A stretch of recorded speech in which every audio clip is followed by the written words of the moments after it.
I remember seeing this, I don't know, a few months ago, maybe a year ago, but someone had graffitied the Georgia Guidestones and put "fuck the NWO" on it. And I should mention, for people who don't know what those were, they're gone now.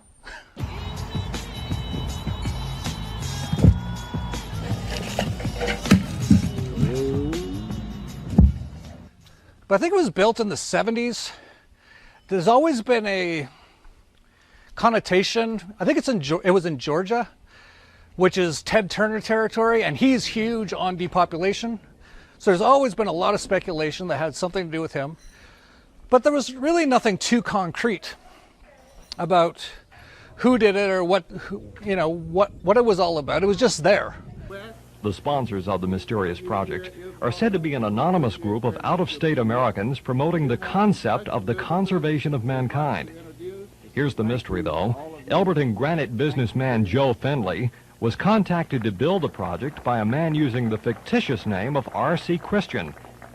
Granite City Bank President Wyatt Martin served as intermediary, handled the escrow account for all funds, and says he'll carry the secret of who R.C. Christian is to his grave.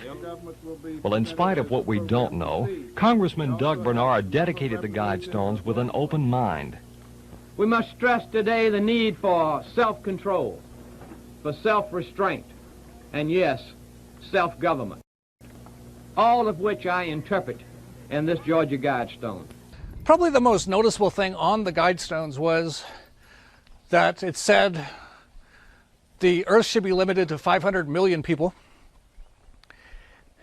And then it has a whole bunch of other stuff on it, but that was probably the thing that got most people's attention was, oh, because there's like 8 billion now, so that's quite a few less.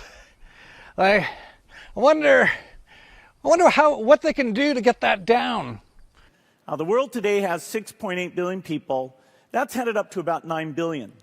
Now, if we do a really great job on new vaccines, health care, reproductive health services, we could lower that by perhaps 10 or 15%. But being an anarcho-capitalist, I respect private property. So I never really all that in favor of destroying private property. And it was private. It was on someone's land. It's very unclear whose land. It's all very unclear. Like, if you're ever going to destroy property, the only property I'm pretty much okay with is government property, because it's already stolen and it's owned by a criminal organization. But even then, I would say don't destroy it. Try to take it and sell it or use it or, do something with it. But anyway, so the Georgia Guidestones were kind of private property, so I'm not like a big fan of like blowing it up or anything. But someone did. And it was, it happened right after the 4th of July. I would not doubt if this is basically what happened. Nobody, nothing. Me 10 beers deep at the family 4th of July barbecue. I'm going to blow up the NWO Guidestones. And like I said, it's very interesting times because a lot of people are starting to awaken to the stuff that many of us have been talking about for decades, about basically the New World Order type stuff. And, they even came out recently. And they now call it the liberal world order. This is about the future of the liberal world order, and we have to stand firm. But people are starting to catch on. People waking up en masse.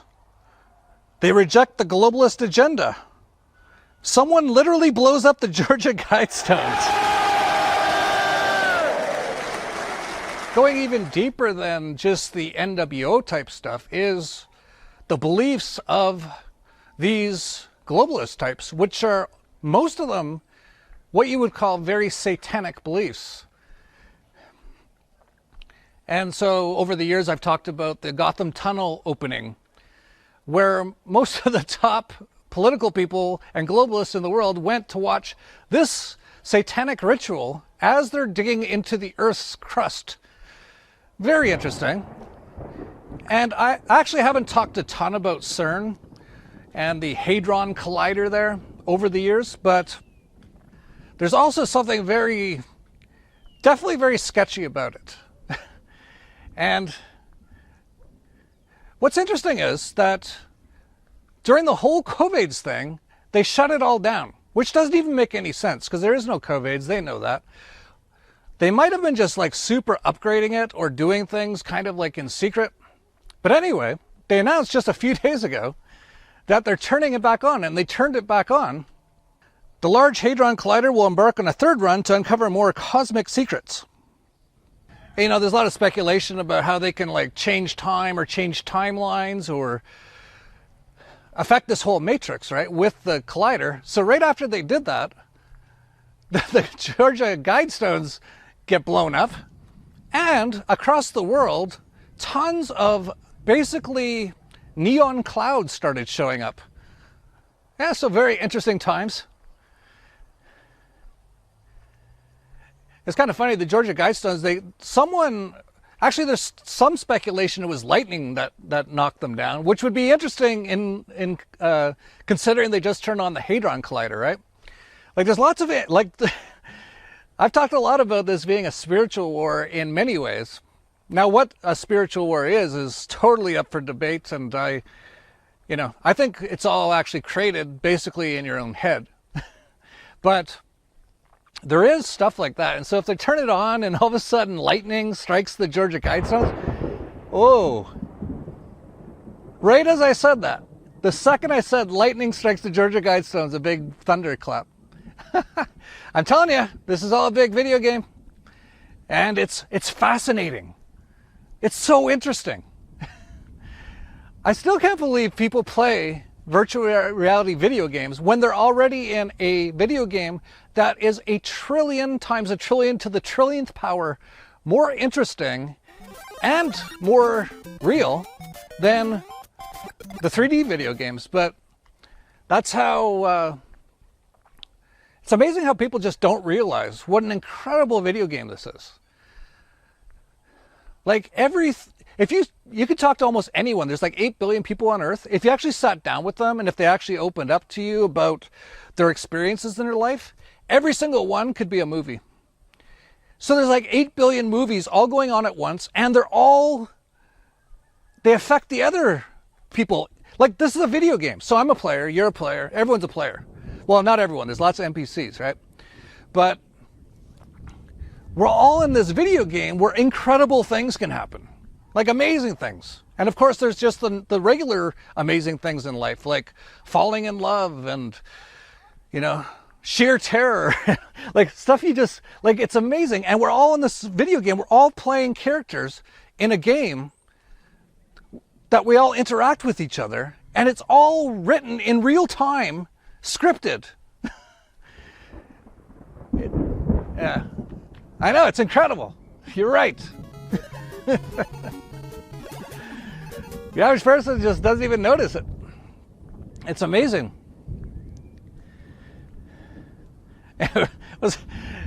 Don't get me going on that stuff. But, so yeah, the Georgia guy, oh yeah, so lightning apparently could have struck it, or it was some sort of explosive. But interesting to me was, within hours, it looked like, a guy in a backhoe came and knocked everything down. And I don't know, you would think they're kind of important in certain ways. They definitely, a lot of people knew about them, and whoever put it up obviously thought it was quite important. So when someone knocked down one pillar, they just went and just knocked the rest down. I don't know, I would have thought they might want to save them or try to reconstruct it, but maybe they're starting to realize it's let's just get rid of the evidence, because people are really starting to figure this out. And meanwhile, George W. Bush is just sitting over there snickering. Amateurs. That's good. Meanwhile, we're getting deep into Idiocracy, which the creators of the movie Idiocracy said afterwards that it's become a documentary. And actually, I think we're actually surpassing it now. So you had Rhode Island State Senator Tierra Mack encouraging people to vote for her, like this.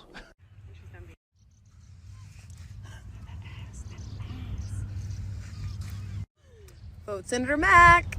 The Secretary of Defense. Huh? And fun bags over there is the Attorney General. Oh, here comes the rain. Here comes the rain again. the stars, drenched in my pain again. Here comes the rain. Becoming who we are. Oh, look. Hang on, we got some rain coming. I gotta run back to the house.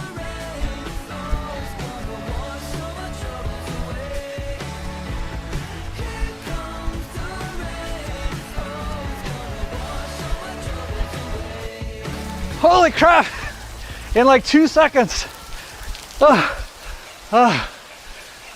Lucy. I think she went inside. This climate change. It keeps changing. Blah, blah, blah. Whew. Anyway, speaking of the senator there doing her twerking. Whew.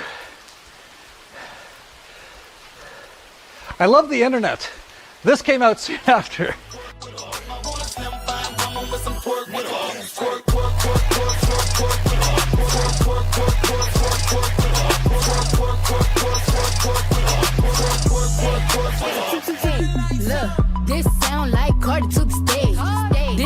Man, when this starts to rain, it rains fast. I think Lucy's inside. She's smart. I think she sensed it coming. Meanwhile, speaking of idiocracy, Bojo resigned. Let's go. Oh, we got the breaking news right here. Let's go to Wolf Blitzer in the Situation Room. Let's go to Bojo announcing his resignation. Today I announced to resign from Prime Minister because I simply cannot keep my hair organized and clean and neat. It's too fluffy for this great nation, and a blowout is no look for a Prime Minister. I indeed have tried gels, pomades, sprays, and even putties. Just put on a hat! Oh, fuck off. I can't believe still they had as the UK Prime Minister the guy from Dumb and Dumber. Like on purpose. Like that takes work to keep your hair that fucked up. But of course, all scripted, all planned, they're all reality TV star actors. But they had to throw in their little hints and clues. Bojo resigned at 9/11 on 7/7.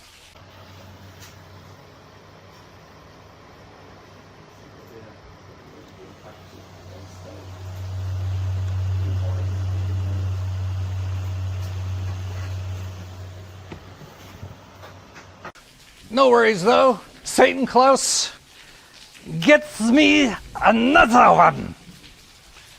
And I'm sure they got another one just sitting there ready to go. They've always got like numerous of them just sitting there. Like I said, people across the world are starting to realize their government is by far, aside from their own mind, their biggest enemy. We're seeing it all across Europe, of course in the Netherlands. I talked about that in the last video. Totally awesome stuff. I saw one farmer actually made a kill tractor, which is awesome. You know, this is kind of my point. Like a few years ago, I'd be saying all this stuff and your average farmer would be like, they're crazy. And now they're all like, oh yeah, we got to actually basically kill all these guys or they're going to kill us. And that's basically what's going on. But that's caught on now all across Europe. There's been farmers in Germany, Poland, Italy, all doing very similar things.